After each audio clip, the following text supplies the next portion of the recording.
За Деарборн, каде што пораснала, убавицата на Сад, Рима Факих, вели: Ако го напуштите Либан и се преселите во Деарборн, тоа е како да сте се уште таму. Во Деарборн е најголемата концентрација на арапски американци во Сад.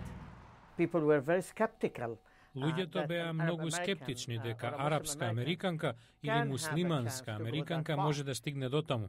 Имад Хамад е регионален директор на Американско-арапската комисија против дискриминација. Тој е еден од нејзините најголеми поддржувачи во Деарборн. Телефонот во неговата канцеларија постојано звони, вели тој. Сите сакаат да знаат како гледа на победата на Факих. Тој се гордее, им вели, зашто е доказ за американизмот на заедницата имигранти. Но некои муслимани покренаа прашање за верата на Факих.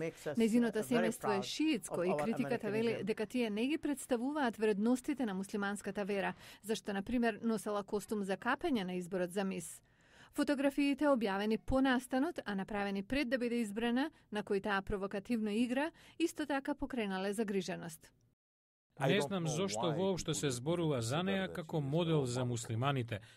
Тоа не е. Осама Сиблани, издавач на арапско-американски неделник, сепак додава дека не е фер од незината вера да се прави проблем, зашто се работи за избор на мис, зашто религијата или етничката припадност не се критериум.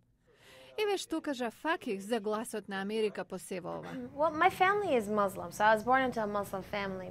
Моето семејство е муслиманско, родена сум муслиманка, но имате и членови кои се католици и од друга вера. Татко ми не одгледа на либерален начин. Нас не дефинира религијата. Се сметаме за муслимани кои се либерални и има многу други како нас. Имад Хамад вели дека дури и конзервативните муслимани треба да се гордеат со незиниот успех, особено под трагедијата од 11 септември. Факих вели дека сакала да помогне да се промени имиджот на арапските американци. Оваа земја е изградена на можности и слобода и ние сме еднакви без оглед на тоа кој сме.